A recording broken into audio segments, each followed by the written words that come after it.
Hello and welcome to the Kuribros, a Yu-Gi-Oh! Anime recap podcast. I'm your host Phoenix, and you'll have to travel back 3,000 years to find out my real name. Joining me, my co-host, I hope his dick doesn't look like a giant snake, it's Andy. How you doing, Andy? Speed running the swearing in the episode, that's what I'm doing.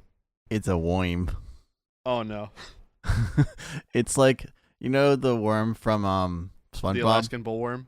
The Alaskan bullworm. Yeah, it's like that. And it sounds angry, too. No, you ain't. That way you ain't. Gold team rules. That wasn't... Wait, hang on. I think those are two different episodes. No, it wasn't the Gold Team Rules. No, you're Was right. it? She was looking for SpongeBob was a different thing, which is the No You Ain't. But Gold Team Rules, I'm pretty sure she divided Bikini Bottom into like two teams. Was that also for to find SpongeBob? Yeah, because they were trying to find Fuck him. me, dude. Crazy how many episodes I can get confused in like one season of a show.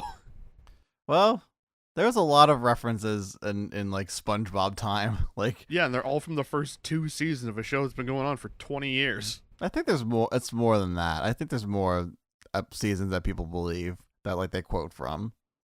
I like people at like my work will constantly quote SpongeBob, and it's like, Hello and welcome to the bottom, the SpongeBob recap podcast. Joining This me, is- my co-host. He's ready. It's Andy. I'm ready. Joining me, Uh, I'm your host. No, I ain't. It's Phoenix. Oh god, you can tell we're getting to the end of this series now. Yeah, it Um, also doesn't help that before we started recording, you were doing the countdown and then started laughing, and so now I'm just I'm in a mood to keep your energy going and disrupted. I mean, it's fun. It's good. It kind of keeps us all lighthearted because we're kind of getting to the final episodes of our coverage for this original series, which is absolutely crazy to say because this is episode 50 we're on. So happy 50th episode, Phoenix! Wow. As you spin that scissors, Another you're 50 spinning. Oh yeah, this is the thing I do when I'm stimming at my desk because I have my hair clipper scissors that I just have the little rings on the end of the handles, and so I just spin it. And sometimes I lose focus and fling it off into the horizon. Do you know how I stem? How? Furiously masturbate. Oh, I was gonna make As a you joke drop about the doing scissors. I was going to make a joke about doing something with your balls, but I was like, no, let's not do that. I'm pretty sure he's got somewhere he's going with this. No, you had the same direction. Nope. Masturbating. Filming my balls. All works. Anyway, on Sounds last like kicking a episode, dodgeball. you can dodge a ball. You can dodge a cum shot. Anyway. Oh. Well, apparently they travel pretty fast, so I don't know if that's sure, because I have a terrible throwing arm, so I'm pretty... You know what? We're done. No, I'm finishing the sentence. I'm pretty sure I bust faster than I can throw a dodgeball. Sorry to everyone who knows me who listens to this. If you can never look me in the eye again, I understand. Andy, you have to look me in the eye. We're recording. I don't have to do crap. I could look away. I Yeah, have you a know what? You're script right. to Let me just do this real quick. I've covered up the webcam. Andy doesn't have to look me in the eye anymore. look. Oh no, we're totally gone. God, we're so off focus. So we're not going to cover this episode tonight. It's a wash, just like Oh, something's getting covered. you're telling me. God, This is we're this is fucking off the awful rails. today. This is as off the rails as the Dracula Flow special. God, this is worse than that. It is kind of worse than that, actually. But I don't know. Dracula Flow, we stayed on topic of doing Dracula Flow. I called. This, I said re- Yu-Gi-Oh! At the start, made two references, and then just nothing. And it's been 5 minutes. I referenced my as I want to drink. I want to eat her piss like it's crab boil in crab boil, or whatever it is. No, you got it right. Something like that. It's hilarious. Anyway, so what we did last episode was we covered the 5-part Village of Vengeance part of the story, and now we are kind of getting to the second, like the kind of penultimate, I think you'd want to say, part of the story where it is the final battle between Yugi and Bakura, and I say that kind of plural because it's both Yugi will get a duel against the Bakura, and while simultaneously Yami is facing off against Zorc, who is also Bakura. So, that is all fun and games. So we kind of get to see all that happening. Going back to SpongeBob references, He's Squidward, you're Squidward, I'm Squidward. You brought it right back. I should know about. So one of our specials is now going to be SpongeBob quotes and how they relate to certain Yu-Gi-Oh characters. Oh boy, Phoenix! I thought Phoenix was about to stab themselves with the scissors. You know, I've watched 4 Scream movies in the last 2 days, so that's just where my head's at. How many at good this ones? Point. I don't know. I've enjoyed them all. Yeah, well, we all know your standards are low. I mean, it's a slasher movie. You agreed to do a show with me. Wow. You okay? You want to talk about that? Do we need to No. Okay. Well, either way. You know what I do want to talk about? Yu-Gi-Oh? I want to talk about episode 214 of Yu-Gi-Oh!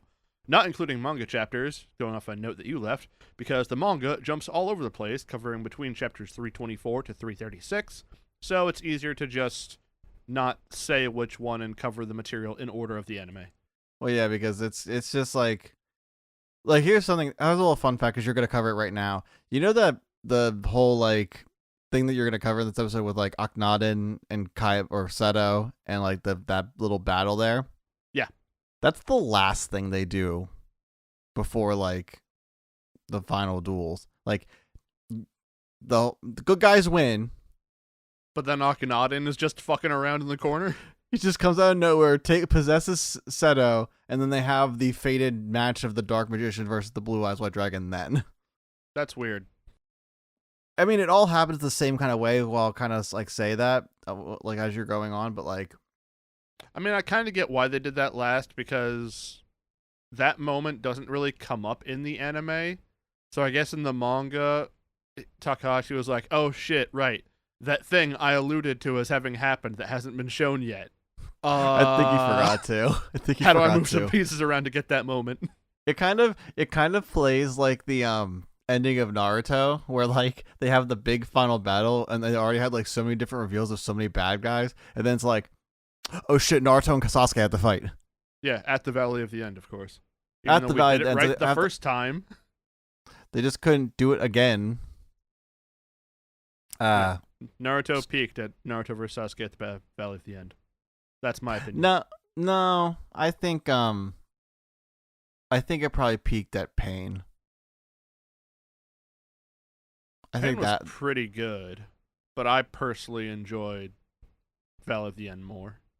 I don't know, that payoff where like the village is all like cheering on Naruto, it just felt so good. Like after all that, like going from like I don't know, I got chills when like Pain destroys the village. Sakura's like on her knees screaming for Naruto, and Naruto just kind of appears and he's like all toted up and shit. I like the nature energy, like the nature chakra stuff. I liked all that stuff. I thought that was really neat. I wish they kind of went forward with that more.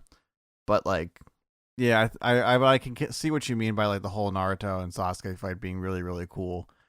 Honestly, let's both agree to disagree on this. I think it actually peaked at the Rock Lee Gaara fight, because that's the one fight that everyone still talks about. Welcome back to Believe It, the Naruto anime recap podcast. I'm your host, putting the Ho in Hokage. I'm Phoenix. Yeah, and I'm Andy, putting the Ka and Kaze. Fuck this shit. We're going on 214. Read it. Episode 214 opens up with the secret door that Joey had found at the end of the last episode opening fully, and the Friendship Squad rush in to find an empty room. Tristan, being possessed by Bakura, points out writing on the floor that says, the solver of the Millennium Puzzle must give back what they wished for and acquired to open the doorway. Before we can dwell on that, we cut to Priest Seto on the roof of a temple in the desert, who is being told by his evil wizard dad to do evil things and become the pharaoh. Kisara is running through the desert to their location, and Kaiba has followed her. Kisara arrives, having displayed impressive cardio given the climate, and Akhenaten tells Priest Seto to kill her and take the power of the White Dragon. Priest Seto tries to take Kisara away from Akhenaten, but his new evil powers are too strong. He makes some rocks and puts them in the way. Kisara summons the White Dragon to fight, but is also bested by Akhenaten, who manifests the tablet and begins to push the White Dragon into it. He says to use its power to serve Zorc, but Priest Seto says the logical thing of there's no point in ruling a world that's been destroyed by Zorc, and then the odd thing of saying that he learned by meeting Kisara that the light of love can shine through darkness. When and how was that lesson learned? You met her once in the past. You arrested her then for being a witch. She ended up in Shadow Monster prison where it was Fight Club to the death. You moved her to a room so she wouldn't be an underground Shadow Monster fight to the death. And now she's here. Well, they did establish, like, they knew each other before. And like, I wouldn't say they knew each other. They met each other. Yeah, but, it's one of those things where, like, bad love story writing. I looked at her once and I knew I fell in love with her, and I never admitted it until now. I'd say it's good. Just saying there it is. Whoop, there it is. Akhenaten freaks out about this and takes a shot at Seto, which Kasara puts herself in the way of, dying as the white dragon is taken into the tablet. My son can't get any pussy.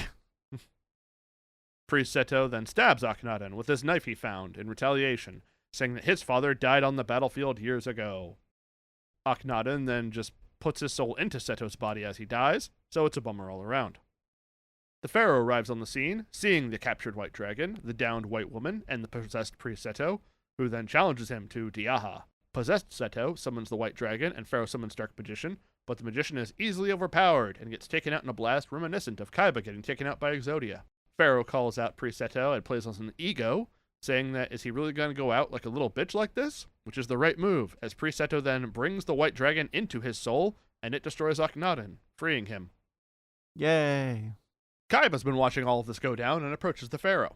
Kaiba talks about how this is all occult nonsense, and Pharaoh tells Kaiba to get out of this shadow game, and Kaiba says, "You aren't the boss of me." At the shadow game table, GM Bakura laughs at how useless Akhenaten was, and GM Pharaoh muses on how, if he can figure his name, he can seal Zorc forever and win. Bakura says the friendship squad are getting close to finding out his name, but he put a parasite mind, capital on P&M, in one of them, so they'll all be killed before they find it. Which I guess he finally gave a name to that ability he's been using forever. Oh, he didn't use that name in the what's it called? The dub. Did he use a different name or no name? I think he just said he possessed him, where it's like he was his pawn.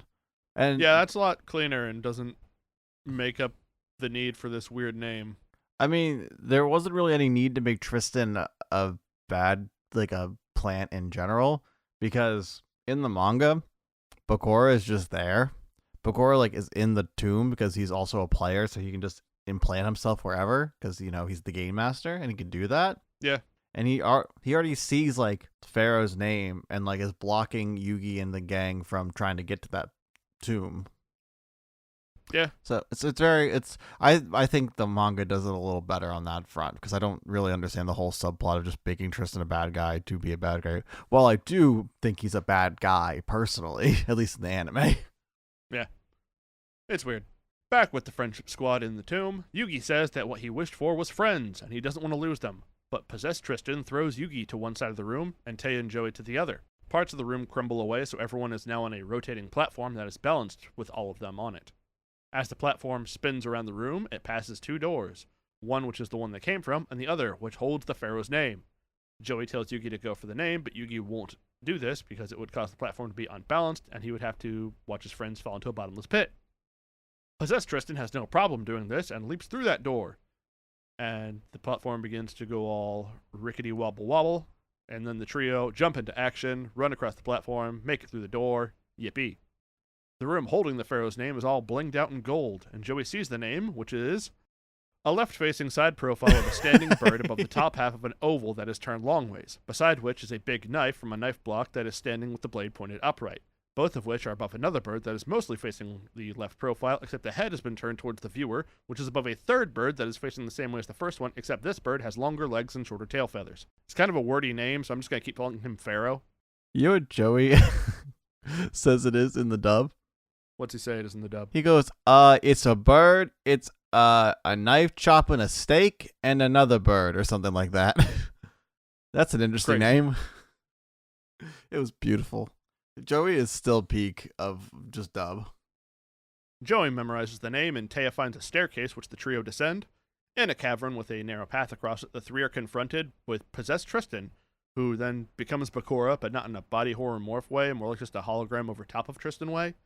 At the game table, GM Bakura says he will easily defeat Yugi since Pharaoh isn't with him, as the sand in the Hourglass of Evil runs out and Zorc is resurrected. On the surface, the sky turns black and the ground shakes, as below in the cavern, Bakura manifests a dual disc out of some sparkles, saying this is the best way to defeat Yugi as the episode ends. Well, you know how it sparkles? I'm assuming it's made out of flesh in the manga. He just, he just like has that shit just blurg out of him. He's got that dog in him, and that dog is a dual disc. It's gnarly. This is my dual dog. These are the kinds of things I wish they did. Like, I hope if they do ever reboot this, they really try to lean into the horror elements that like Takahashi creates in the manga, because I think it just adds such a cool, interesting effect that just is, what's the word, cleansed from the anime. I get why. Sanitized. That's the right word. It's sanitized. Do you remember the eye dog? Like the little like toy thing where it's like a big and just go like those and toys. You can just connect a MP3 player to it, and it'll dance and stuff. Yeah. That but a dual disc. That's the joke. The dual dog. Dog just duels for you. Yep. Bark bark. Trap card. It's like that South Park joke where it's a cockfighting, but it's Magic the Gathering cockfighting. So they just have chickens coming in and playing Magic the Gathering instead of cockfighting. It's a funny joke. Take your word for it. I didn't laugh. I mean, you've never seen it. As far as you know. I think it's a funny bit. Yeah, I know you do. That's why I said I didn't laugh. I have a higher standard I hold myself to when it comes to chuckles. Unlike you, I don't just start giggling when I'm doing a countdown to a podcast for professionalism. Ha ha. Anyway, I'm going to start going into my episodes, which starts with episode 215. We open up on Bakura challenging little Yugi Boto to a shadow duel. Yugi has his dual disc and deck appear on his wrist, and Bakura rags on Yugi about the fact that he has to face Bakura without Yami being able to bail him out.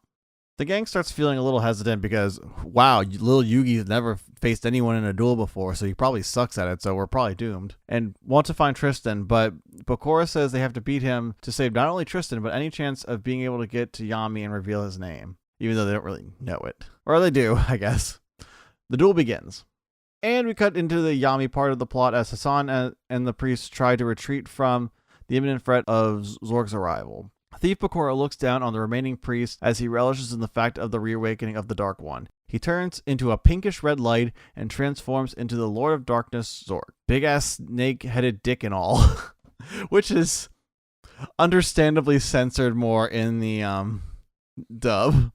It's not really... They just kind of like black it out for the most part, so it doesn't look like a dick. It doesn't look like a phallic device. This kind of looks like a head just kind of popping out of the shadows, but we all know what that is.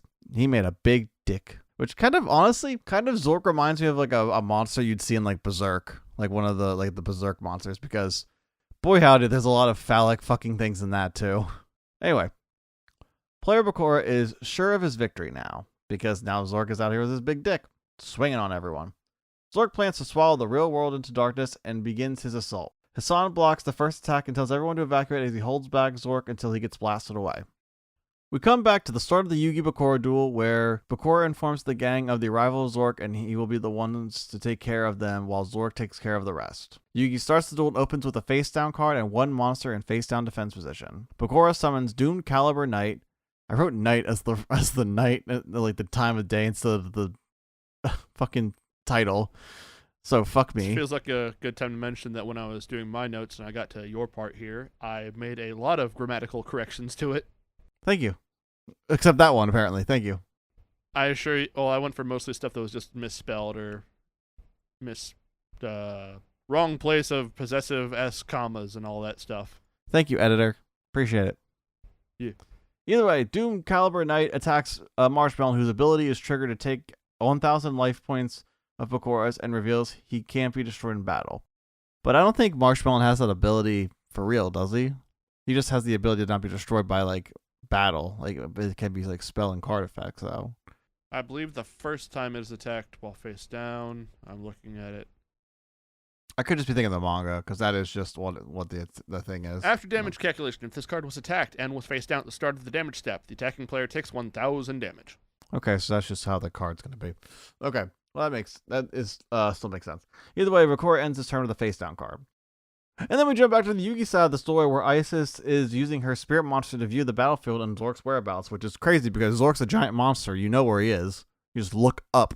Zorc approaches the kingdom as Yami and Kaiba look onwards. And I mean Kaiba because Kaiba is fucking here for some reason. And literally doesn't really do much to warrant his time, and they have to do so much these episodes to justify his existence here. Seto lets Kisara rest as he and Yami take off while Kaiba sits and acts like he doesn't have anything to do with all this and goes his own way. I say rest, but I'm pretty sure Kisara's dead. Yeah, I was about to say, do you mean laid to rest?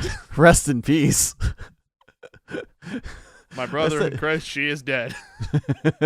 You don't know that? She's just taking a long nap. I hundo P know she's dead. Well, she's not the last one, as we see the kingdom take emergency efforts and prepare for battle. Yami and Seto arrive with the other priests. Yami gets ready to lead when he suddenly collapses. Seto asks that he leads the soldiers to make up for what he had done to Yami before. Yami puts his trust in Seto as Zorc approaches. Seto takes the lead and begins to defend the kingdom. We are back to the duel and it is Yugi's turn.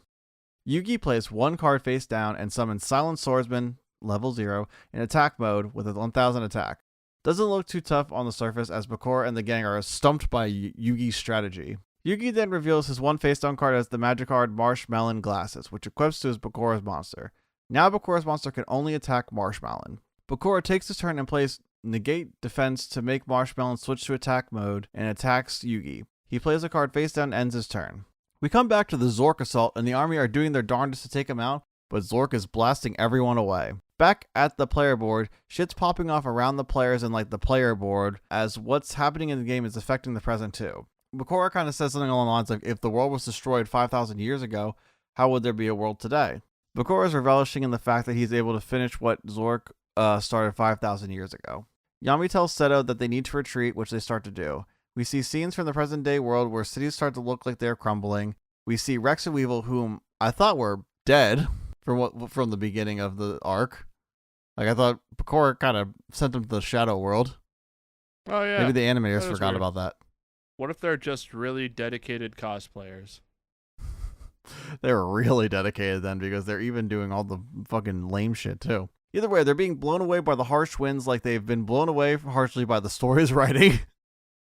Back at the cool duel, which is what I'm going to refer to it as from now on, Yugi starts his turn and Silent Swordsman grows by 1 level and gains 500 attack points. Yugi's about to make a move when Bakura reveals the Call of the Earthbound Trap card and it causes Silent Swordsman to attack whoever Bakura wants when he also reveals the trap monster Zoma and has the swordsman attack it so it can trigger the effect and become a spirit and attack Yugi directly with twice the power of Silent Swordsman, which would cause Yugi to lose the duel. Bakura, sure of his victory, yet again, goes in for the final blow as Yugi reveals his turn jump magic card to negate the battle phase of this turn and skip on to the next, and his Silent Swordsman jumps to level 4 with 3,000 attack points. I say this because this is how they explain it in the dub. I don't know why turn jump said in the dub that it only has 1 jump turn, but he said jumps 3 in the manga to make Silent Swordsman level 4. Did he say he jumps three battle phases from now?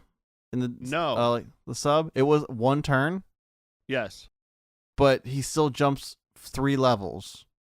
I'm gonna I said it as my only note for all of your episodes. So the cards that Yugi plays in this got updated versions recently. I say recently, but it's relative recently. In the form of the Shining Sarcophagus archetype, which features the Silent Magician and Swordsman getting new versions, the Gear Trio, and other stuff.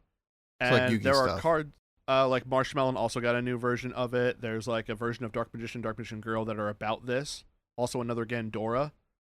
And then the yellow gadget, the red gadget, and the whatever. Mm-hmm. It's just one monster. It's Gear Trio or something like that, but it's simplified for the way the modern game is played. But that archetype has cards with effects of increasing your monster's levels by 3. Well, I get that now, but that wasn't that when they wrote that. Yeah, but I think it might be a thing where, and even I'm pretty sure these versions of the card didn't exist at the time these episodes came out. Mm-hmm. No, they didn't. It was a different one. Also, it's another case of here's a cool thing that we'll make real later. In the manga, the card effect has a jump 3 turns, so that's how he justifies the 3 level jumping. Yeah, which the 3-level modulation is also what happens with the new updated stuff, which those Silent Magician swordsmen also have the effect of getting stronger per level. I might have to look into this archetype because it sounds I think fun. it's really a lot of fun. It's also super simple, so it's not like one of those complicated lines where it's like going into the extra deck a million times. It's all stuff from the main deck. I love it. Is it on Master Duel? Sure is. Hmm. I could even send you my deck list for it. All right. Well, maybe you'll finally see us duel again. Whoa. What do you mean? And when I say us duel, it's Phoenix just kicking my ass. Because I did win one. I did win one of those duels. I think so, yeah. But I didn't. I lost the next two. That's the way it goes. That's the way. That's just the way it is. The way it is. Same brain. Well, as long as we've known each other, that's kind of a given at this point. Oh yeah. Silent Swordsman takes out Doom Caliber and sends Bakura's life points down to 1900, and Yuki follows with Marshmallow attacking directly with razor sharp teeth coming from such a cute marshmallow creature. Taya kind of looks in awe. I know she's kind of like, wow, like whatever, like I didn't know Yugi could be this cool or whatever, but I think in her brain she's like, oh fuck, I was going after the wrong guy. I mean, I feel like she had feelings towards both of them. I think she more wasn't kind that of a thing on the date they had where Yugi was like, you probably want to talk to the Pharaoh, and she was like, no, I want to go with you. Well, that was, I think, so they established it more, I think, in the manga, but like it seemed more like in the anime they were kind of making it seem like Taya was more pining for Pharaoh. I think in the manga that yes, that's very true, and I think that's kind of one of the nicer things about the manga is like that. I think Yugi kind of realizes later, like, wow, this really cute girl that I like actually likes me for who I am, and I think it's a cool confidence thing. It's one of the reasons why I think Yugi's one of like Pharaoh's a great character, and I love Pharaoh, but I think Yugi and Joey are like two of the best characters in the manga. I think Joey's one of the best characters in the story, period. But like Yugi in the manga is like easily some of the best writing for Takahashi, I think. And kind of a shame Joey doesn't have shit to do in this last arc. Well, like not even so like he feels like he I has get the more arc's in the not manga. about him, but it is a bummer. Yeah, other arcs, like especially Battle City, was able to balance Yugi and Pharaoh and Joey getting character progression. Yeah, and in the like the filler stuff, he's just completely shafted because they literally steal his soul in the season 4. Whoever was show running the Yu-Gi-Oh anime did not have faith in Yugi, and I just kind of hate that because he's the second most important, maybe the most important part of the story. One of them, him and Pharaoh kind of like share that role together, and it doesn't get shown enough, in my opinion. But it's something we can talk about in a couple episodes, actually. Bakura was pissed though because he thought this would be really easy. We cut back to the Egyptian army getting absolutely beat belt to ass from Zorc, even having the priest spirit monsters getting blown away from their attempts to help.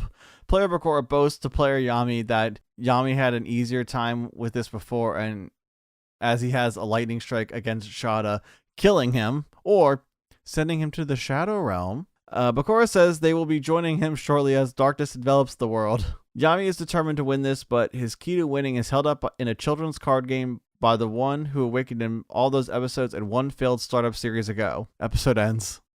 We move on to episode 216 as we come back to the battlefield as Zorc is continuing his end-of-the-world assault. Seto has his army keep defending and laments in the fact that he can't use Blue Eyes White Dragon at the moment because apparently if your name is Seto and you look like Kaiba, you have an automatic boner for that dragon. Also, it is a very strong dragon. It would probably help in this battle. Man, boner dragon? Is Zorc here? I hate that. You set that up way too easy. It was so easy, but that's why it made me laugh. Player Bakura is enjoying his current situation as he lets Zorc take over the board. Bakura blames Yami for all of this since Yami was the one who went back in time and allowed Bakura to join him. Not really allowed him. Bakura kind of forced his way in, if we're being honest with you, everyone, to pick up where he started all those years ago. Yami puts his trust in Yugi as he knows destiny brought them together for a reason, as like flashbacks and stuff of all their adventures go through. And he says he has his trust in all his friends who will aid him in his victory. Shaimon tells Yami the only way to stop Zorc is to bring out the Egyptian gods. Yami can't though without his Millennium item, and his energy is too low, or his Ba, or however you want to call it. Isis says that they must find the items then as they are scattered throughout the desert. I mean, That's what we'll find out later. They weren't scattered very far apart from each other. The way she made it sound like in the dub is like, oh, we have to go to like Cairo over here, and have to go to searching for the fucking Dragon Balls. But at least a small micro scale of that. It's not even that much of Egypt. It's just what No. the Pharaoh remembers. Exactly. That's what I'm saying. Either way, Isis volunteers to take on this task, and Mana wants to help. Seto has the army distract Zorc so they can carry out this mission. At some point between duel scenes, we come back to Isis and Mana looking for the items when they finally end up finding them. How convenient. Like, Isis puts her item back on and her Ba recharges. Or Ka. Was it Ka or Ba? Ba is the energy, right? Or is it Ka? I think Ka is the energy and Ba is like their individual special spirit. Something like that. Either way, she's back up and running. I confess I do not do as good of remembering the differences in the specifics of Egyptian mysticism as I should, given how much I have read about Egyptian mysticism. A lot of the words rhyme and are short, and I have trouble differentiating them. We come back to the cool duel as Bakura is shocked by Lil Yugi holding his own as he makes his draw. He activates the Spirit Sword of Sealing magic card and removes the Silent Swordsman from the game. I think it's very funny the Silent Swordsman is also surprised when it happens again. He's like, oh god! Like, it kind of reminds me of that one trap card Yugi has, Light Force Sword. Yeah. I made the same connection, and I think that's really funny. Also, it's just very funny. It's just being rude to other people's cards with sword. Most of this following stuff is anime only, for the most part. Like, Bakura doesn't use this magic card at all, or summoning Disgraced Mage to hurt Yugi's life points, and reveals if Marshmallow had been destroyed, Silent Swordsman would return to the field as the Sword of Sealing's effect wears off if another monster on Yugi's field is destroyed. Bakura is feeling confident again as he seems to be getting stronger as Zorc continues to roam the world. Taya even seems to notice this change, or I guess she just notices the fact that he's fucky in general, even more so than usual. Yugi takes his turn and plays blocking in defense mode and ends his turn. Bakura laughs off Yugi's play and has his monster attack Marshmallow for the win as Blockin's ability kicks in and takes the hit from Marshmallow. Unfortunately, Blocking goes back into Yugi's deck, not his graveyard, so Silent Swordsman is still sealed. I think this is because of the Mage's effect, if I remember correctly. I think the Mage's effect in the anime was that it banishes what it destroys instead of sending it to graveyard. Well, it said in the dub it was like back to the deck instead of the graveyard for some reason. Regardless, it doesn't go to the grave. Regardless, the same effect, yeah. Yugi reveals Blockin's other ability, which allows him to summon Lengard in its place. Bakura ends with 3 face-down cards and passes turn. Yugi takes his turn and has Marshmallow attack the Disgraced Mage to activate Lengard, which destroys it and absorbs any damage that was supposed to be taken. Now, with a monster destroyed on Yugi's side of the field, Silent Swordsman is unsealed and Yugi has to destroy Bakura's mage, but Bakura's life points are not affected. Bakura plays Pot of Greed to draw 2 cards from his deck, and then plays Cursed Twin Dolls, which has Yugi make a choice on which box, like, they have. Like, there's 2, like, dolls, and they have a box of different colors, and it's, like, one's red and one's black, so one's, like, one has a curse what's in the box? Good 7 reference. But Yugi picks the red box and gets 200 life points for cards sent to the graveyard from now on. Bakura gets the curse, and he loses his graveyard, which is exactly what he wanted. Now all his monsters return to the field as phantoms who can't attack or defend. Bakura then plays his Necro Soldier in defense mode. We come back to the Millennium Scavengers returning to the battle as Zorc notices they have the Millennium items. Zorc tries to take them out as they evade the destruction as Isis tasks Mana with getting these items to the priest. Mana tries to reason with Isis, but Isis says it is more important that these items get to the priest. Something I forgot to mention last episode. Did they ever explain how Mana could see Bobasa? No. Just checking. I think Bobasa is one of those people, was supposed to be one of those people that's like, he can see other people, but he's also like, he's like a part of that world. I think that's how that kind of establish him. But Mana was the only person from this world who could see him. I thought that other people could see him. No one reacted to him. What do you need to react him for? Mind your business. If you saw that man, you would have a reaction. Apparently, the animator saw that man in the manga and said, "We're not using him for anything for real, other than as like a cheat code. Not even a good cheat code. He had a cooler cheat code in the manga. because he was Hassan, kind of. But also, there's another kind of twist to that as we will go on. That is actually, I thought it was only anime only that twist happened, but it's also manga too. Either way, Isis powers herself up with her Millennium Item and sacrifices herself to give Mana time to get there. Little side note, Isis survives in the manga, so if you were sad about her, don't be. She's fine. Mana mourns Isis's loss, and Shaimon comforts Mana as he takes hold of his old Millennium Item, the Millennium Key. He tells Mana to take the rest to the priest as he summons his spirit monster, Exodia the Forbidden One, who comes out in 5 slab pieces, like 5 slab pieces reveal, and it's as cool as it looks. Even as cool as it being a callback to his future ancestor. Exodia appears as he breaks the chains, as Shaimon reveals he sealed Exodia in 5 tablets in hopes to never release his awesome strength again. Alas, desperate times call for desperate measures. Exodia takes on Zorc and holds him pretty well, but Exodia's wielder is taking a toll on his awesome strength. Shaimon has Exodia use his Obliterate attack, but unfortunately Zorc overpowers Exodia and kills Shaimon. He's dead. He's not going to the Shadow Realm. He died of old man being old. Zorc tells Yami that he will only grow stronger as the darkness envelops this world, and he should just give up, but Yami never gives up, so that's not an option. Literally never. Every time we've had this kind of spiel every bad guy. You need to give up, Pharaoh. You're doomed. He's like, no, I will not do that. Mana arrives with the Millennium Items as she mourns the lost souls. Yami makes his move as the episode ends. Stop praying for my grandpa. He's become too powerful. Never mind, keep praying. He's dying again. Oh yeah, my note. What? You never see that thing? Stop praying for my grandfather. He's become too powerful. It's an old man breaking out of a hospital. He's jacked. No, I've never seen that. Maybe I have. I can't think of it right now though. Anyway, keep praying for Shimon. He's dying. He's dead. He dies in the manga too. He died 3,000 years ago, man. You got to move on. It's 5,000 actually. Whoops. Then who have I been mourning all this time? Grandpa's great grandpa. Man. Grandpa's old. Yeah. Anyway, we're going to my last episode I'm covering before we go back to Phoenix, and episode 217. We're back to the cool duel as Bakura is enjoying his soon-to-be victory against mere little Yugi and puts the final nail in the coffin of the Pharaoh as he has Zorc destroy the entire world, past and present, and kind of future. Yugi makes his draw, and Bakura reveals the Necro Soldier's effect to summon another as Yami's... oh my god, you know how many times I almost wrote Yami when I was typing in Yugi when I was doing this? That's why I always do Pharaoh. Well, I meant so that I don't know. A Yami and Yugi, they all have it's 4 letters. It works. Anyway, yeah, that's why I use Pharaoh instead of Yami. Shut up.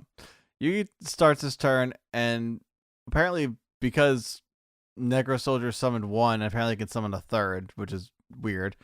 But then why doesn't the 3rd one summon another one? Because I think you can only have 3 in a deck. Right, but it's summoning copies, so they're not the actual card, unless it is the card, and they just didn't specify. In which case, it makes sense to stop at 3. That does make sense. We did it. We solved it. Take that, Yu-Gi-Oh writers. That's stupid. You're stupid. All stupid. Yeah, you sucked at your job 25 years ago. Why'd you put Kaiba in? That's fucking stupid. Yeah, all my notes whenever Kaiba shows up is Kaiba reminds everyone he's here. It's pretty much what it is. So, hey, we put him in here, and we have to justify that somehow. I think the thing is if it was to justify oh well, this guy's been here the whole time and we need to keep the voice actor working, you already have him working as Seto, and Seto's got a big prominent role in this, and I'm pretty sure the same voice actor for Seto in both the dub and the sub, I'm assuming. Yeah, it makes sense. It's his past life. They have in the sub, it's the same voice actor who did Kaiba is doing Seto, correct?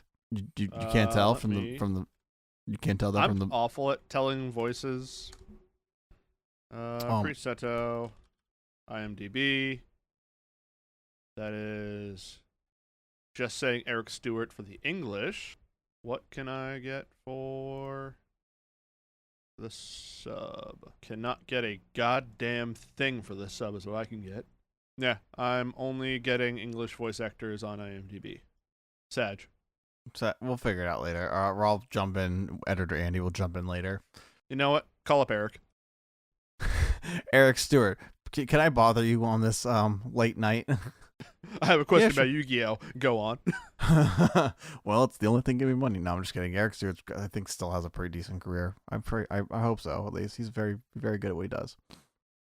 Either way, Yugi starts his turn and has the second ability. The Silent Swordsman jumps to level 5 and then summons Silent Magician and has all 3 monsters attack Bakura soldiers, but only 2 get destroyed thanks to Bakura's face down card called Narrow Corridor, which causes Yugi to only attack with 2 monsters at any given turn.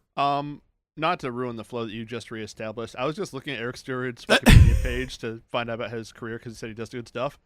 As a stage performer, he and his band, Eric Stewart Band, have toured with Peter Frampton, Ringo Starr and his All-Star Band, Leonard Skinner, opened for Jethro Tull, Julian Cope, Hall & Oates, and Chicago.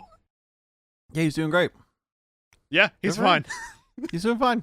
Good for him. Eric Stewart, can we talk about Yu-Gi-Oh? And all-star career as a musician? Can you tell me what Jethro Tull was like? Either way, the soldiers also come back as phantoms, and now Yugi can only attack twice per turn.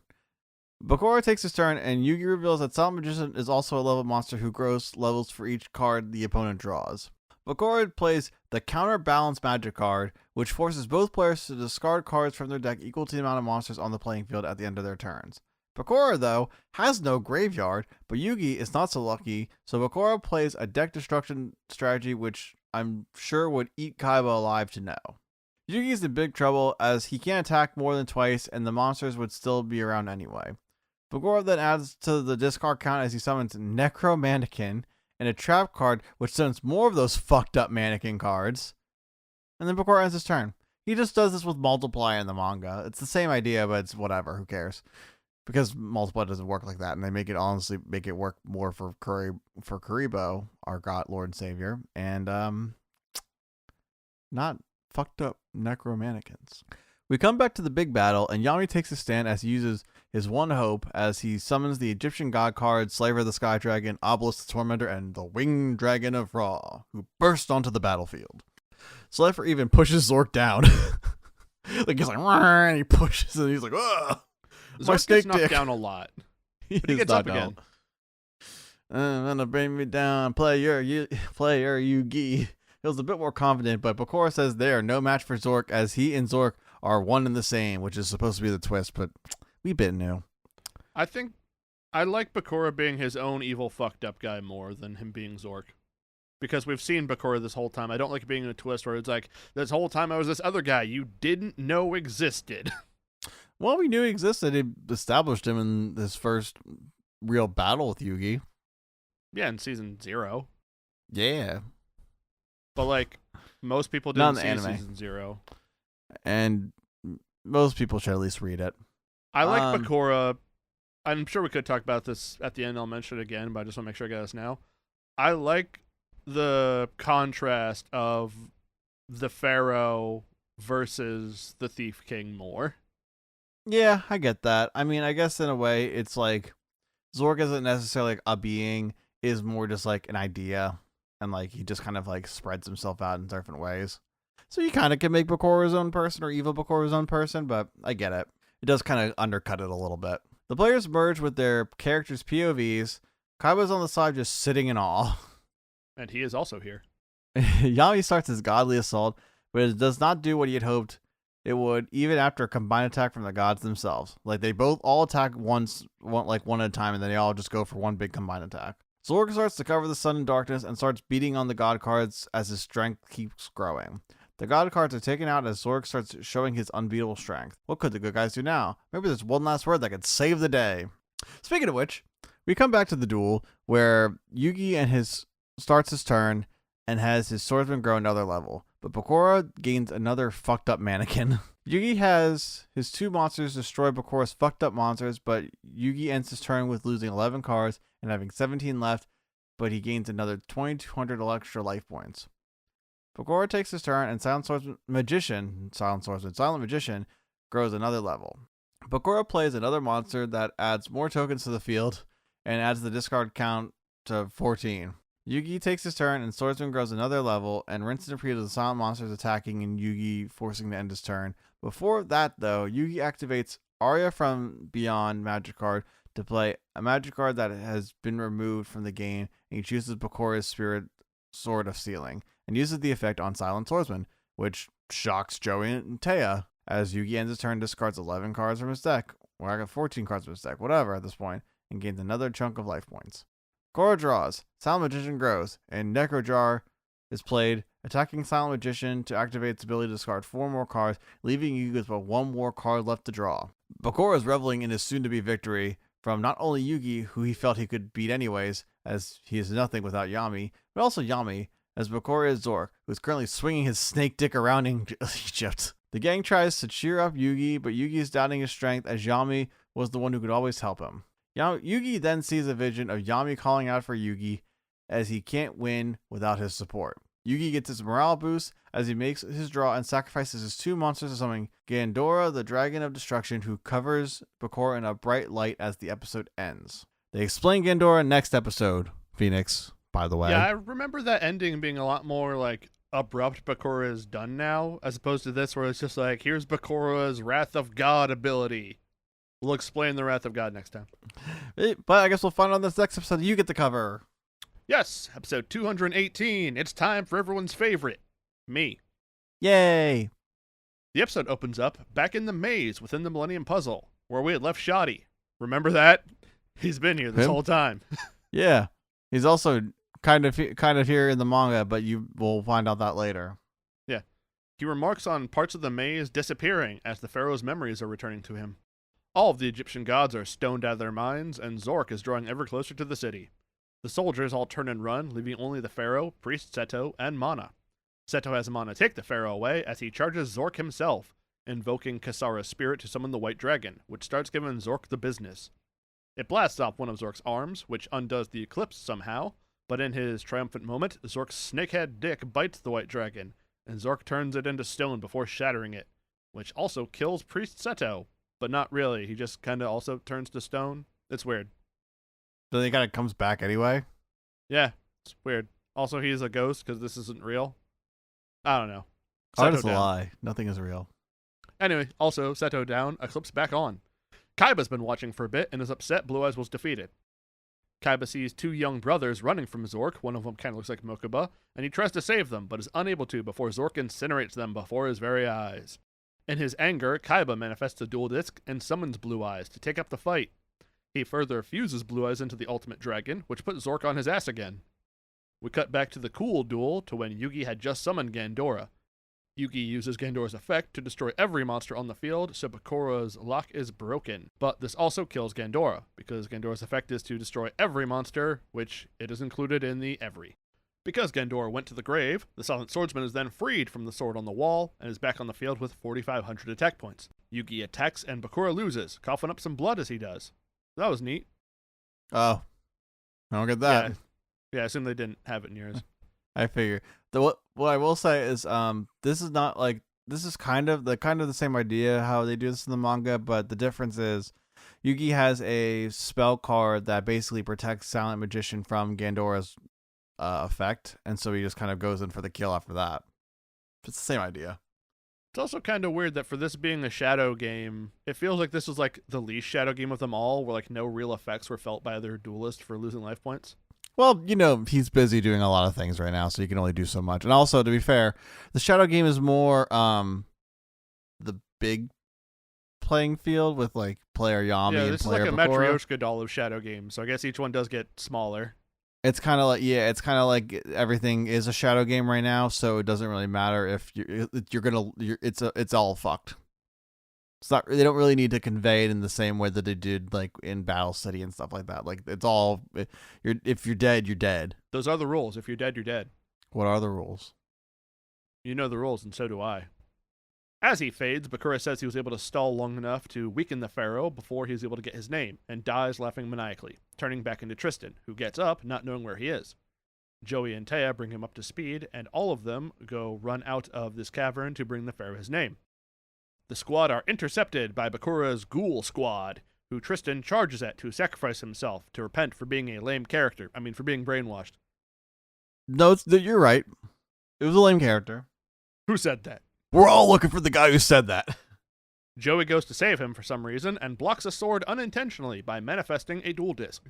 Tristan does this too, and they summon some monsters to fight off the ghouls. Yugi tells them all to think about going to the Pharaoh, and they take off into the sky Peter Pan style, flying towards the city. I think I can. That's not Peter Pan. Shut up. Don't talk. Just stay there. We're not doing the podcast anymore. It's canceled. You're not the boss of me. We see a scene Okay. of the modern day where Mokuba is flying to Egypt to look for Kaiba, and images from the Shadow game appear in the sky above them. In the Shadow game, we see the energy from Zorc and Blue Eye's ultimate is weakening the barrier between the Shadow game space and the real world, I guess. I fucking guess. They really don't explain it. They don't explain much. Nope, don't have to. Just has to look cool. Mana has restored the Pharaoh, who uses the Millennium Scale and leaps from the palace towards Kaiba, which he uses the Millennium Scale to fusion summon Dragon Master Knight in its first non-filler appearance. Except the Pharaoh is the Blackluster soldier on the dragon. It is filler. Fuck! They don't do that. It's not real! Pharaoh Yugi does not dress up as Blackluster Well, I mean, this soldier. arc is real. What? No, I mean, no, this arc he is doesn't. real. He doesn't. No. No, I know he doesn't summon it in the manga. I'm talking about Dragon Master Knight. It first appeared in the digital world. And then it you appeared mean in like the Orichalcos. This is a real arc that it does appear in. that? No, that is in that case you are correct, but he doesn't I summon know Dragon Orichalcos Master. is a whole season. It's filler to me. Well, yeah, it is. No, that's why you are correct. I always meant just like Dragon Master Might is not just shown in the manga. They don't even do Blue Eye's Ultimate Dragon. Yeah, I know. That wouldn't make any sense. You're crazy. Also, because Kaiba's not there. Right. As he keeps reminding us. Who's Kaiba? Every now and then in the manga, they cut to Kaiba in his office doing paperwork, being like, oh man, numbers. Fucking shadow magic ain't real. Just like say. I'm not doing any occult nonsense right now. I love today. Bro, if I was dealing with some occult bullshit, oh buddy. Ooh, I better not. Man, I wonder what the Yugi crew's up to now. Who cares? I'm making too much money. Let me see my schedule. No occult bullshit? Awesome. Making more money? Amazing. Shit ain't nothing to me, man. We're fucked. Zorc says how annoying before getting his shit rocked by the Dragon Master Knight. Very funny. Once the dust Super has funny. settled and Pharaoh is laid out in the wreckage, Zorc shows himself as being just fine. In the Millennium Puzzle, Shadi uses his key and scale to send his own soul into the body of Hassan, who blasts off to do some stuff. Zorc monologues at the Pharaoh about how darkness existed before the light, and so he'll always be more powerful than any light that comes after. And Hassan jumps in the way to block an attack from Zorc, with his mask breaking to reveal Shadi's face underneath. Kinda odd he was wearing his turban underneath that mask. Hat under a hat. They reveal that Shadi is also Hassan in the manga, but he's more kind of like he isn't shown with the full turban and everything. It's just like the mask is cracked a little bit and you can kind of see who it is. Is it weird that we have Shadi and Shada is like Shadi's ancestor? Nah. Because I they don't look think the it's that. same. They do. I mean, I guess it's the same reason why, Kaiba and Seto are there together. Right, but they exist in different times. But I think Shadi is existing in a different time from Shada. But Hassan exists, and Hassan is Shadi. I think the idea is Hassan is a protector of the pharaohs, and Shadi kind of is like another manifestation of that, or like he can become that manifestation to protect the What pharaoh. if Like, Shadi and it's Shada were brothers, and Shadi was also Hassan, and their last name is Hassan? Well, if you want to get even more weird with it, I'm pretty sure if Hassan was also Babasa, that means Babasa is also Shadi. He's Squidward, you're Squidward, I'm Squidward. Any other Squidwards I should know about? Well, I mean, get the Dark Tide Dimensions and what Shadi does in that too.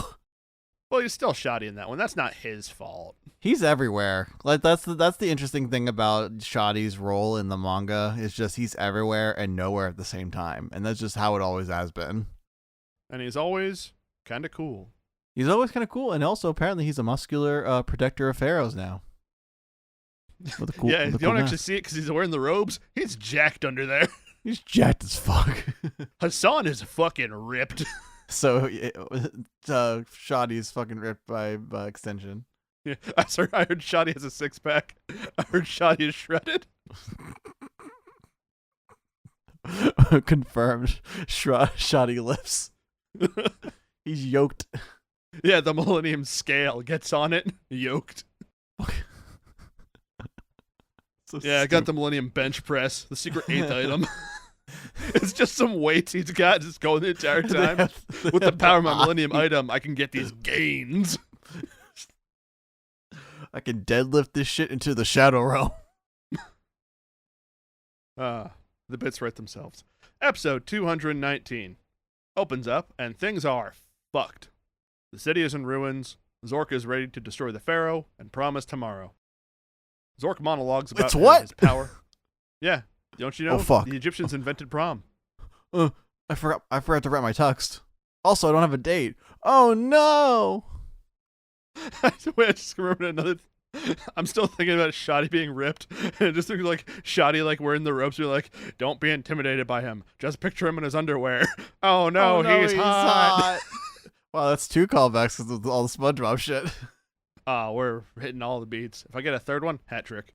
Zorc monologues about his power coming from the darkness within mankind's heart, so his strength is limitless as man's capacity for evil is.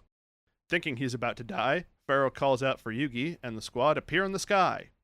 Bakura's ghouls are still in pursuit, and Yugi manifests a dual disc with all the Pharaoh's cards, saying each card carries a piece of the Pharaoh's soul, and he summons the Dark Magician, who is Mahad. Joey, Taya, and the other one also summon some monsters to help, and the ghouls turn into more skeletal-looking ghouls who can fly now. They fly now? They fly now. They all battle, but the ghouls keep reforming when destroyed. Mana's Dark Magician girl joins them in the fight as the squad take this time to go to the Pharaoh. Pharaoh asks if they got his name, and Zorc laughs, pointing out what I've been saying for weeks, which is that they can't read hieroglyphics, so they don't know how to say it. Joey and Tristan attack Zorc, who destroys their monsters, and they fucking lose life points from this? I think it's kind of supposed to be like, oh, this is their Kaaba representation. Because they're not from ancient Egypt, they're from modern times. And they don't have those cool, weird-looking dual discs that weren't really necessary to begin with. I had not thought about relating life points to Ka or Ba until right this moment when you said that. That's just how I took it. No, it's a very accurate idea. That's why I'm here. Sometimes you miss something, I'm here to see it, or sometimes we both miss something because I'm a dummy. Most of the time we make weird references to other shows. Zorc also takes out Taya's monster for some reason, even though she hadn't attacked him, so he's just petty. Yeah, I mean, with a snake dick like that, come on. He's petty. He's extra. He does the most. I don't think you should be making generalizations about everyone with snake dicks being petty. I've read Berserk. Granted, we know one, and he is, but if you meet a second one, maybe not. I mean, I guess you're trying to make me not prejudiced towards things, and I appreciate you checking me on my wokeness. I hate that I just made a connection in my brain because... Did you find someone else with a big snake dick? Not a big snake dick, but I've been playing Digimon Story Time Stranger, and there's a Digimon called Venom Myotismon who does not have a snake dick, but he does absolutely have a monster face on his crotch. Phoenix is hyperfixated on Digimon, if you can tell now. It's a really good game. I've never seen Phoenix. That is two characters from late 90s, early 2000s anime who have weird faces where their dick should be. Phoenix and I have known each other for, it's been over 20 years now. This is the first time 7 or 6 when we met. 7. This is the first time, I think, in my entire life I've ever seen Phoenix so fixated on Digimon. Ever. It's just such a good game. They're all enjoying it. Maybe one day I'll play it. Maybe someday I'll just give it to you on Steam and be like, hey, if you don't play it, you'll make me feel bad for wasting that money on you. Well, I have to still play Hades. True. Mahad and Dark Magician Girl combined strength to take a shot at Zorc, but that didn't work with Dragon Master Knight, so you know it ain't gonna work here either. Zorc then sends the magicians to hell. Not kidding. Kinda kidding. You're not kidding. He just incinerates them. Well, what's the difference? Not much. Taya remembers the cartouche she had given the Pharaoh and has the squad all put their heads together to remember what they saw his name as, picturing it inscribed onto the cartouche. They put their hands together in a way reminiscent of Episode 1. Kaiba reminds us, and me, that he is also here, as he uses Ring of Defense to stop Zorc from blasting the squad. Zorc says, fuck it to aiming, and just blast the whole area then to take out all the protagonists. As the dust clears, we see the Pharaoh standing tall, holding the cartouche that now bears his name. He announces that the Pharaoh's name is no longer sealed, and that his name is Atem. The spirit of Aknam Kanan tells Pharaoh. The spirit of Aknam Now that we know the tells name. Atem to summon the gods, and Atem uses his bonds of friendship to reawaken the Egyptian gods that Zorc destroyed. Leave this in. I want it known that I did forget that I wrote Atem and just said Pharaoh naturally. Okay. Well, we have said it for 5 seasons now. I think we can cut you a little slack. But they're so, like, granted, in my notes, the word Pharaoh, like, in the paragraph is right above Atem. But I should know this. Like, I made it, like, a big point in my brain. Be like, all right, we're getting his real name Atem here. Make sure you start using it. And then I was like, nah, Pharaoh. Fuck! Zorc says the result will be the same, but Atem says, in the name of the Pharaoh, I unite the gods, causing a brilliant light to emanate from them as they merge into a new form. Halakti, the creator of light. Halakti is the size of Zorc, if not bigger, a teal-skinned woman with a teal cloak, with a golden chestplate, collar, and headdress, and some huge gold metal wings. Halakti says, Josur, and bless Zorc with the light of God, destroying him for good. We see in the modern day, as the crazy weather and stuff have stopped, so we know Zorc is Turbo Dead Seas for real. Also, I looked it up. The name that Halakti said, Josur, was the name of a pharaoh. I don't know the relevance to Halakti. I just looked up that word, and that was the first result. And the second and third and fourth and fifth, and so on. Well, I wish we could call Takahashi and ask him what he meant by that, but... What do you mean by that? What do you mean by that? The squad have a quick bit about not being able to call Atem Yugi anymore, and Yugi says he can't refer to him as his other self anymore either, but Atem says he'd prefer if he did. Halakti fades away, but not before she speaks to Atem, saying that 3,000 years ago he could not defeat Zorc, but now, with the help of all of his friends, he was able to. Atem thanks everyone for helping him defeat Zorc, and remember what his name was, when Kaiba reminds everyone that he is here too. Sometime later, we see the restoration efforts have begun, as Atem and Priest Seto oversee the city. Atem asks Seto to succeed him and become the next pharaoh, as he cannot continue to exist in the Shadow Game world. Matter of fact, no one will. None of this is real. It's all a game. Atem passes the Millennium Puzzle on to him, and Atem and everyone in the modern time fly off to the inverted pyramid in the sky to go back to the real world. Episode ends. So things kind of, not like they play out too differently, but they kind of are explained a little differently. Well, first things first, with Halakti, she actually says something along the lines of, it wasn't just you, Pharaoh, who, it kind of goes into a, let me see if I can pull up the exact quote. Pharaoh, 3,000 years ago, you were a friendless loser, but now, with your boys, you did it. She says something along the lines of, it is both the name which you had lost and the spell that had drive back to shadows. But Atem, your power alone was not enough to break the 3,000-year seal. Which is weird, because why do they say 5,000 years? I don't care. The people who fought to protect you, the friends who care for you so much, those Pharaoh were truly the keys which unlocked your forgotten name. So I think that's a cool, like, roundabout way of being like, yeah, friendship is the winner of all this. I do also want to, like, kind of say, like, something that also kind of happens is Atem doesn't really, like, say, like, oh, you should still call me your other you.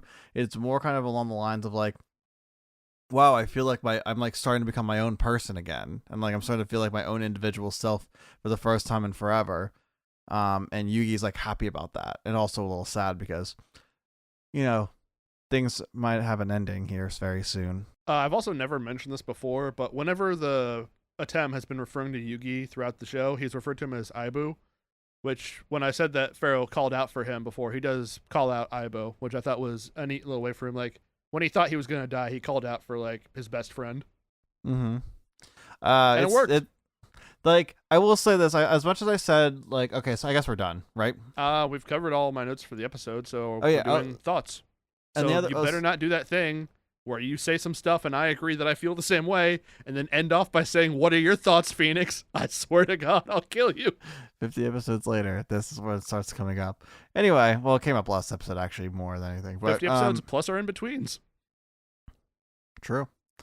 The other thing that happens that is different is, like I mentioned before, so between the battle of Zorc being beaten and Yugi passing on the Pharaoh title to Seto becomes possessed, and they have their fated little duel, and then basically everything happens in that episode 4 or 5 episodes ago happens then, and then Atem passes his pharaoh title on to Seto, and we actually get to see kind of, because we don't recognize everyone, Seto, like what happens afterwards with like Seto being the pharaoh and the priests that are with them.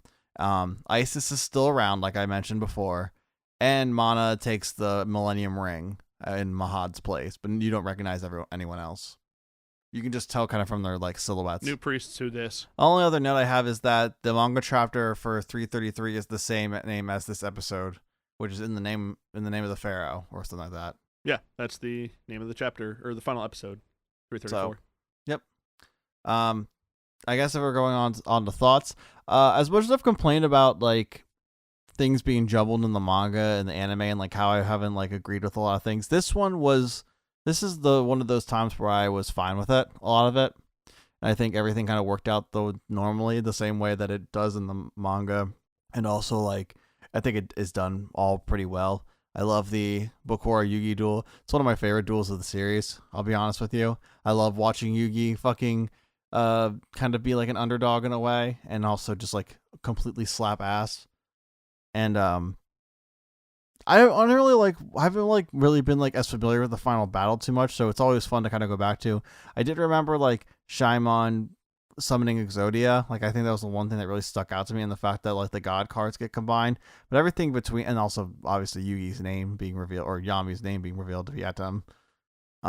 But everything else like kind of like was all jumbled in my head, so it was kind of cool revisiting it.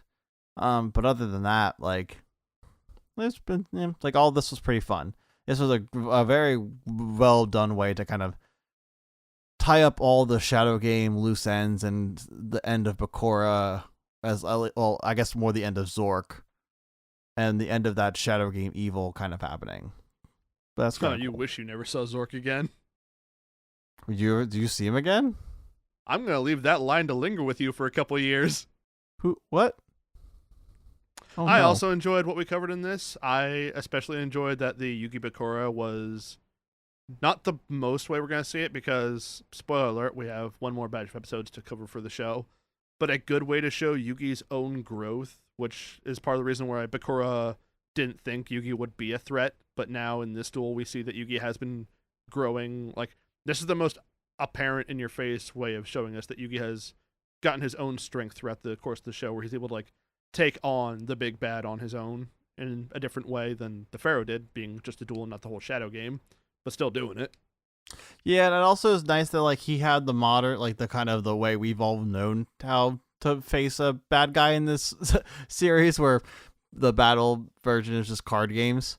Like seeing that, but also contrasting that with like a battle in like ancient Egypt where they're actually like fighting and battling and like doing all that kind of stuff. It was kind of cool, and like it all kind of ties together with Yugi trying to get the name and whatnot.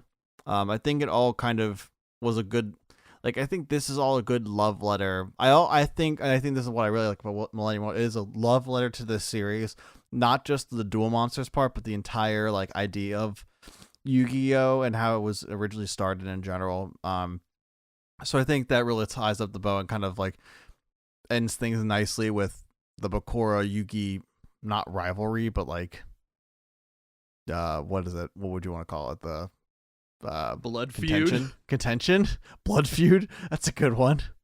But yeah, this was all really solid, and it kind of leads us into what we have to do next, which is I feel a little sad saying this because it's like we're kind of getting closing to the end of things here. I guess I shouldn't yet feel super sad about it because we had a couple more episodes to talk about everything, but we are going to be covering what is appropriately called the final duel arc, whatever, where Atem will be dueling against Yugi for the chance to be going back to rest in peace and at the end of the series. That will be what we cover next episode, and then just to kind of give you an idea of what's happening for now, because since we are ending things here, at least as far as the original series goes, we're finishing Yu-Gi-Oh! Duel Monsters. We are not ending the universe. Well, yeah, definitely not that. Unless.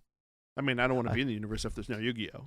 True, very true. And good thing we have many series to cover as we go on. But so next episode 51, we're going to be covering the final duel and everything, and we'll kind of like give our thoughts contained to that. But as we get on, we're going to have 2 more episodes that kind of cover the original story. Season 52, we're going to kind of do a season 5 summary, kind of go over that stuff. And we're actually going to kind of have a whole series talk, give our whole thoughts on what we thought of Yu-Gi-Oh! As a series, cover like what we covered just about up to this point in the last 51 episodes prior to that. And kind of just sum up everything in a nice bow. And then we're going to have an epilogue episode, as there was an epilogue in a way with a movie, and it is, I guess, the last work or one of the last works by that have like Takahashi involved in it, even as far as Takahashi animating a sequence for the movie. Yu-Gi-Oh! Dark Side of the Dimension, which covers it's a continuation of the manga and also the most recent Yu-Gi-Oh! Movie we've had, and it adds on to the story. So it's just Dark Side Dimensions. There is a slight difference in how the final duel episodes go in the manga versus the anime, and Dark Side Dimensions is the epilogue to the manga more than the anime is. Yeah, it follows more of what Takahashi's vision was. Yeah. In Not that gonna regard. spoil it yet. We'll probably talk about that difference more when we cover the final duel episodes. Probably, we'll kind of really more divulge into it when we do Dark Side of the It Dimension. doesn't sound like a big difference when you just say out loud what it is, but I do think that Dark Side Dimensions is a great like final end stone for the story with what the differences. Yeah, I'm And looking also forward it's to just a kind of fun movie, revisiting and we it. get to see Yu-Gi-Oh! With like it came out like what 2016, I think it was.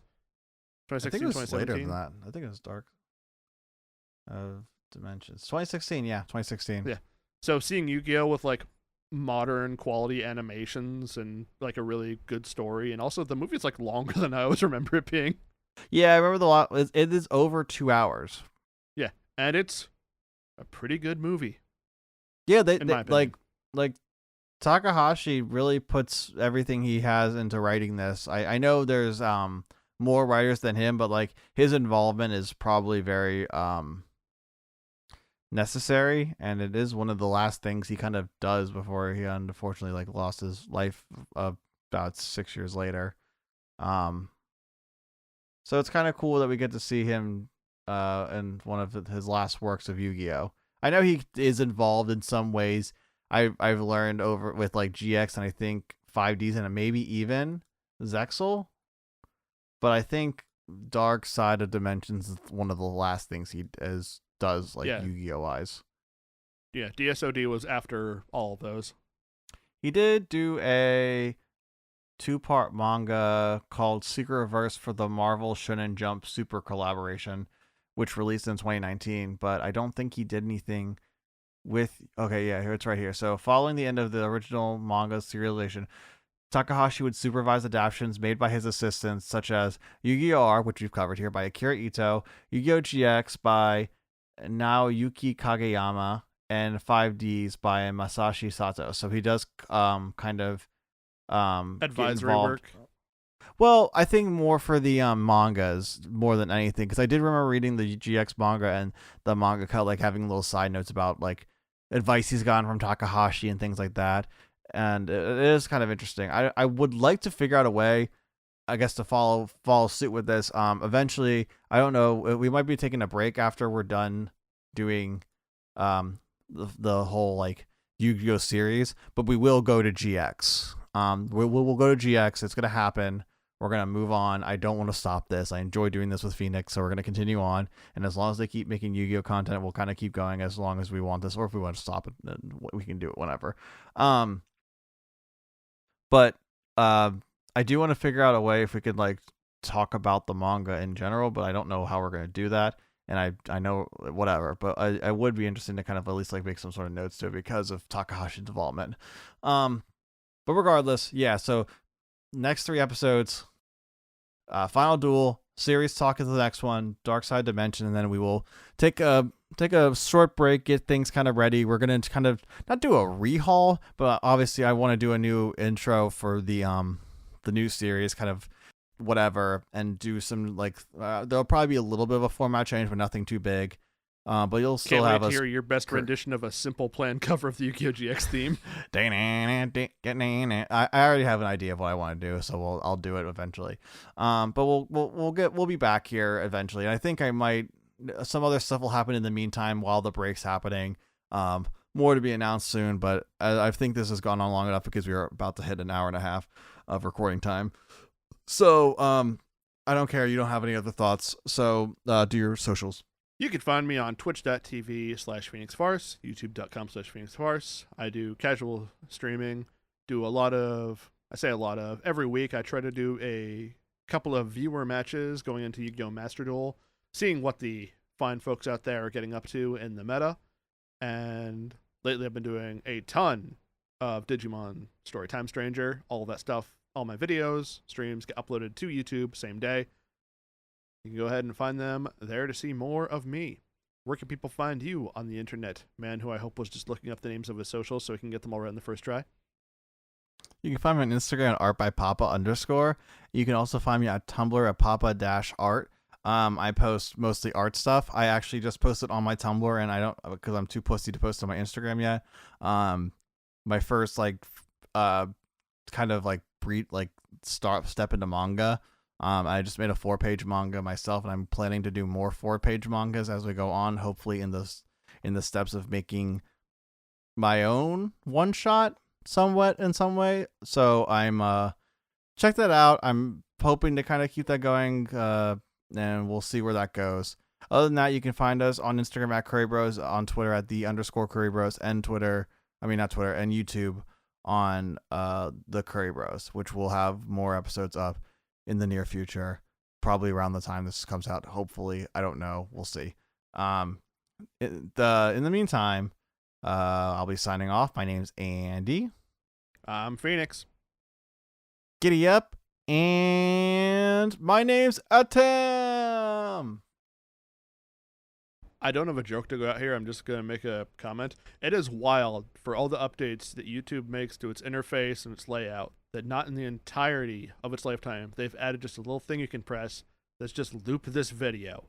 Huh. For when there's like a minute and a half long song, I can just toggle something to keep looping that shit instead of having to go back and hit play again. Just put it in there. Yeah. Embarrassing.